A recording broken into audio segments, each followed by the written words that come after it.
বন্ধুরা, আজ আমি তোমাদের এমন একটি গল্প শোনাতে যাচ্ছি যা তোমার শরীরে কাঁটা দিয়ে দেবে। এটি একজন সাহসী মহিলা পুলিশ অফিসারের গল্প, যিনি নিজের জীবনের ঝুঁকি নিয়ে একটি ভয়ঙ্কর সত্য উন্মোচন করেছিলেন। এই গল্পটি এতটাই রোমাঞ্চকর যে তুমি শেষ পর্যন্ত না শুনে থাকতে পারবে না। তাই তোমার নিরাপত্তার বেল্ট বেঁধে নাও, কারণ এই যাত্রা শুরু হতে চলেছে। যদি তুমি গল্পের শেষ পর্যন্ত আমাদের সাথে থাকো, তবে তুমি এমন একটি রহস্য জানতে পারবে যা তোমার হুঁশ উড়িয়ে দেবে। নতুন হলে চ্যানেলটি সাবস্ক্রাইব করো এবং লাইক করতে ভুলো না। চলো আর দেরি না করে গল্প শুরু করি। আমাদের গল্প শুরু হয় দিল্লি শহর থেকে, যা বাইরে থেকে দেখতে সুন্দর এবং শান্তিপূর্ণ মনে হয়, কিন্তু ভেতরে ততটাই বিপজ্জনক। বলা হয় দিল্লি এমন একটি শহর যা কখনো ঘুমায় না। এই শহরেই থাকতেন এএসপি ম্যাডাম আয়েশা সিদ্দিকী, একজন মহিলা যিনি শুধু তার সৌন্দর্য এবং ভদ্রতার জন্যই বিখ্যাত ছিলেন না, বরং তার পাথরের মতো কঠিন হৃদয় এবং নির্ভীক মনোভাবের জন্যও পরিচিত ছিলেন। প্রতিটি অপরাধী আয়েশার নাম শুনে কাঁপত, কারণ তার স্বভাবই ছিল এমন। বলা হতো যদি কেউ অপরাধী নাও হয়, তবু আয়েশার নাম শুনলেই সে নিজের অপরাধ স্বীকার করে ফেলত। আয়েশা একটি ছোট্ট গ্রাম থেকে উঠে এসেছিলেন। চোখে ছিল বড় বড় স্বপ্ন, এবং তিনি তার স্বপ্ন পূরণও করেছিলেন। তিনি সব সময় ন্যায়ের জন্য লড়াই করতেন, কখনো কারো সঙ্গে অবিচার করেননি এবং দুর্বল মানুষদের যথাসম্ভব সাহায্য করতেন। কিন্তু কে জানত যে একটি রাত আয়েশার জীবনকে পুরোপুরি ঝাঁকিয়ে দেবে? একদিনের কথা, আয়েশা তার কেবিনে বসে চা পান করছিলেন এবং খবরের কাগজের শিরোনাম পড়ছিলেন। এমন সময় সেখানে এলেন কনস্টেবল মুরাদ, যিনি জেলে খাবার তৈরির কাজ করতেন। তিনি আয়েশাকে বললেন, ম্যাডাম, আমাদের মহিলা জেলে কিছুই ঠিক নেই। আয়েশা চমকে উঠে জিজ্ঞাসা করলেন, মুরাদ, তুমি কি বলতে চাও? খোলাখুলি বলো। মুরাদ বললেন, ম্যাডাম, আমাদের মহিলা জেলে মহিলারা নিরাপদ নন। তাদের শোষণ করা হচ্ছে, তাদের থেকে সুবিধা নেওয়া হচ্ছে। আয়েশা বললেন, মুরাদ, তুমি কি বলছো? হুঁশ আছে তো? তুমি জানো তুমি কত বড় অভিযোগ করছো? মুরাদ বললেন, হ্যাঁ ম্যাডাম, আমি জানি, এবং এই কথা 100% সত্য। আয়েশা জিজ্ঞাসা করলেন, বলো, কে করছে এসব? মুরাদ বললেন, সেই পুলিশকর্মীরাই, যারা দিনের বেলায় জেলের নিরাপত্তা দেয়, কিন্তু রাতে সেই কয়েদিদের সঙ্গে খারাপ ব্যবহার করে। আয়েশা বললেন, তোমার কাছে কোনো প্রমাণ আছে? মুরাদ বললেন, না ম্যাডাম, কিন্তু আমি এসব নিজের চোখে দেখেছি। যদি আমি কিছু বলতাম, তবে তারা আমার সঙ্গেও সেই একই ব্যবহার করত যা কয়েদিদের সঙ্গে করে। তাই আমি ভয় পাচ্ছিলাম।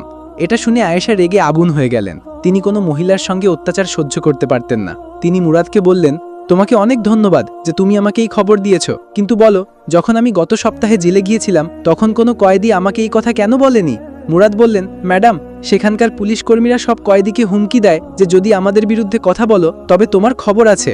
আয়েশা বললেন, মুরাদ, তুমি সাহস দেখিয়েছ, আমি তোমাকে অবশ্যই কোনো পুরস্কার দেওয়াবো, কিন্তু বলো, এসব কখন হয়? মুরাদ বললেন, রাতে, যখন সব পুলিশকর্মী তাদের ডিউটি শেষে ক্লান্ত হয়ে ফিরে আসে, তখন তারা মহিলা কয়েদিদের কেবিনের কাছে যায়। আয়েশা বললেন, ঠিক আছে মুরাদ, তুমি যাও এবং আমাকে সব খবর দিতে থাকো। আমি আজ সন্ধ্যায় জেল পরিদর্শনে যাচ্ছি।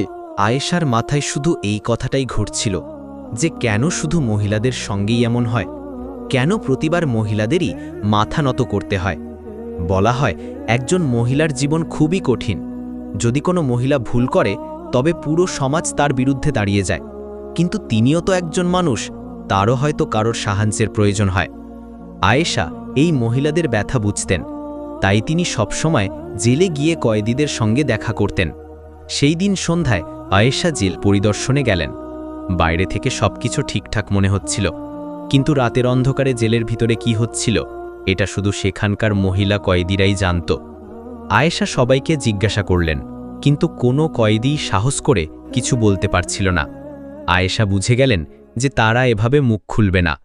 পরের দিন আয়েশা তার কেবিনে বসে ভাবতে লাগলেন কিভাবে এই জঘন্য অপরাধের পর্দা উন্মোচন করা যায়।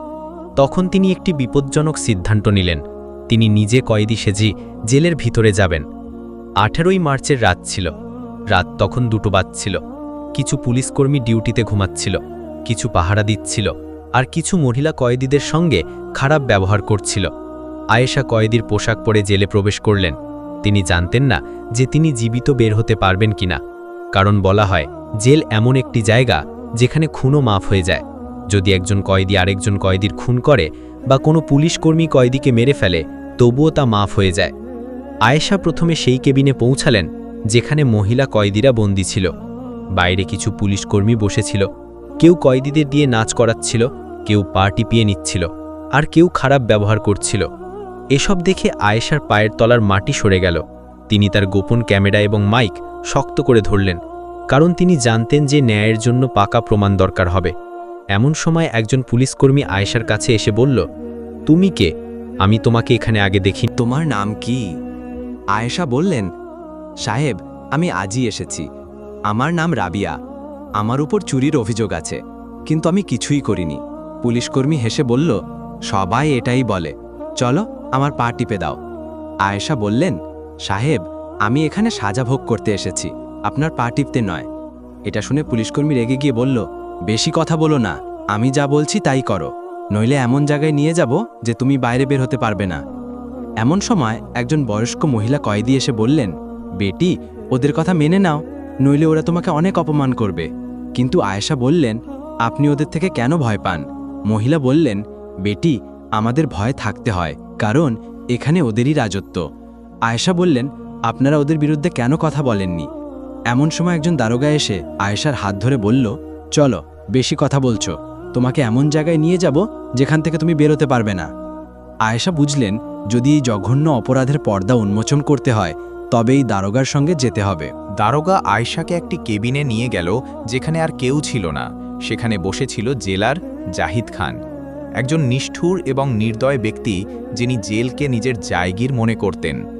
তিনি আয়েশাকে জিজ্ঞাসা করলেন, তোমার নাম কি এবং এখানে এত কথা কেন বলছো? আয়েশা বললেন, সাহেব, আমার নাম রাবিয়া, আমি কিছু ভুল বলিনি। জাহিদ হেসে বলল, এখানে আমি যা বলি তাই হয়, এখন চুপচাপ বসো, আমি নিজে তোমার সঙ্গে মোকাবিলা করব। এমন সময় আয়েশা তার আসল পরিচয় প্রকাশ করলেন। কেন? কারণ সেই দুই দারোগা আরসালান এবং নাবিদ সম্প্রতি নিয়োগ পেয়েছিলেন এবং তারা তাদের চাকরি ভালোবাসতেন, কিন্তু ব্যবস্থা তাদেরকেও সেই জঘন্য কাজে জড়িয়ে ফেলেছিল। আয়েশা বললেন, তোমরা দুজনেই জানো আমি কে, আমি দিল্লির একটি জেলার এসপি। আয়েশা রেগে বললেন, তোমরা ভুলে যাচ্ছ যে তুমি কার সঙ্গে বেয়াদবি করছো, আমাকে সাহায্য করো, নইলে তোমাদের চাকরি এবং জীবন দুটোই ধ্বংস হয়ে যাবে। আয়েশা তার কার্ড বের করে দেখালেন। এটা দেখে দুই দারোগা কাঁপতে লাগল এবং তাদের পায়ে ধরে পড়ল। ম্যাডাম, আমাদের মাফ করুন, আমরা বড় ভুল করে ফেলেছি। আয়েশা বললেন, আমি তোমাদের মাফ করব, কিন্তু তোমাদের আমাকে সাহায্য করতে হবে। দুজনেই তৎক্ষণাৎ সম্মতি জানালো। আয়েশা তাদের তার গোপন ক্যামেরা এবং মাইক দিয়ে বললেন, যাও, যা কিছু হচ্ছে তা রেকর্ড করো এবং আমাকে নিয়ে চলো। দুই দারোগা আয়েশাকে জাহিদ খানের কক্ষে নিয়ে গেল, যা জেলের একটি নিষিদ্ধ অংশে ছিল। সেখানে ছিল একটি বিলাসবহুল অফিস, দেয়ালে ছবি, টেবিলে মদের বোতল এবং এক কোণে আরামদায়ক সোফা। জাহিদ আয়েশাকে দেখে বলল, আয় রানী, নাম কি বলেছিলে? রাবিয়া? সুন্দর নাম, কিন্তু এখন থেকে তোমার নাম তাই হবে যা আমি রাখব। তার চোখে ছিল নোংরা উদ্দেশ্য। আয়েশা চোখ নামিয়ে নিলেন, কিন্তু তার ক্যামেরা সবকিছু রেকর্ড করছিল। জাহিদ আয়েশার ওড়না টানার চেষ্টা করল, কিন্তু আয়েশা পিছিয়ে গেলেন। জাহিদ বলল, ভয় পাচ্ছ? এখানে ভয় পাওয়ার দরকার নেই, অভ্যাস করার দরকার। তিনি দুই দারোগাকে চলে যেতে বললেন। আরসালান এবং নাবিদ আয়েশার কথা মতো চলে গেল এবং বাকি পুলিশ কর্মীদের কাছে গিয়ে সবকিছু রেকর্ড করতে লাগল। এদিকে জাহিদ আয়েশার উপর সব রকম চাপ সৃষ্টি করল, কখনো মিষ্টি কথা, কখনো জোর জবরদস্তি, কখনো হুমকি, কিন্তু আয়েশা প্রতিবার চতুরতার সঙ্গে তাকে এড়িয়ে গেলেন। অবশেষে জাহিদ তার সমস্ত অপকর্মের কথা স্বীকার করল। কিভাবে তিনি কয়েদিদের শোষণ করতেন, এসব ক্যামেরায় ধরা পড়ে গেল। আয়েশা বললেন, সাহেব, আমার খুব ভয় করছে, আমি কাল আসব। জাহিদ হেসে বলল, ঠিক আছে, আজ ছেড়ে দিচ্ছি। আয়েশা তৎক্ষণাৎ সেখান থেকে বেরিয়ে গেলেন। আরসালান এবং নাবিদ বাকি পুলিশ কর্মীদের অপকর্ম রেকর্ড করে আয়েশাকে সবকিছু দিয়ে দিল। আয়েশা সেই রাতেই জেল থেকে বেরিয়ে গেলেন। পরের দিন সকালে তিনি সমস্ত প্রমাণ নিয়ে পুলিশ হেডকোয়ার্টারে পৌঁছে তার সিনিয়র অফিসারদের সবকিছু দেখালেন। এরপর আয়েশার সঙ্গে পুলিশের একটি দল জেলে পৌঁছালো। জাহিদ খান এবং তার সঙ্গীদের গ্রেপ্তার করা হলো, তাদের চাকরি কেড়ে নেওয়া হলো এবং কঠোর শাস্তি দেওয়া হলো। পুরো পুলিশ বাহিনীতে আয়েশার প্রশংসা হলো। মহিলা কয়েদিরা তার হাত জড়িয়ে বললেন, ম্যাডাম, আপনি আমাদের সেই নরক থেকে বাঁচিয়েছেন। আমরা খুব কষ্টে ছিলাম, কেউ আমাদের কথা শোনেনি। সিনিয়র অফিসাররাও আয়েশার সাহসিকতার প্রশংসা করলেন। তো বন্ধুরা, এভাবে এসপি আয়েশা সিদ্দিকী তার সাহস এবং বুদ্ধিমত্তার সঙ্গে একটি বড় অপরাধের পর্দা উন্মোচন করলেন। এই গল্প আমাদের শেখায় যে সত্য এবং সাহসের শক্তি দিয়ে যে কোনো অন্ধকার দূর করা যায়। তোমাদের এই গল্প কেমন লাগলো? যদি পছন্দ হয় তবে লাইক করো, চ্যানেল সাবস্ক্রাইব করো এবং তোমার মতামত অবশ্যই জানাও। পরবর্তী ভিডিওতে আবার দেখা হবে। ততক্ষণ সুখে থাকো, নিরাপদে থাকো। ধন্যবাদ।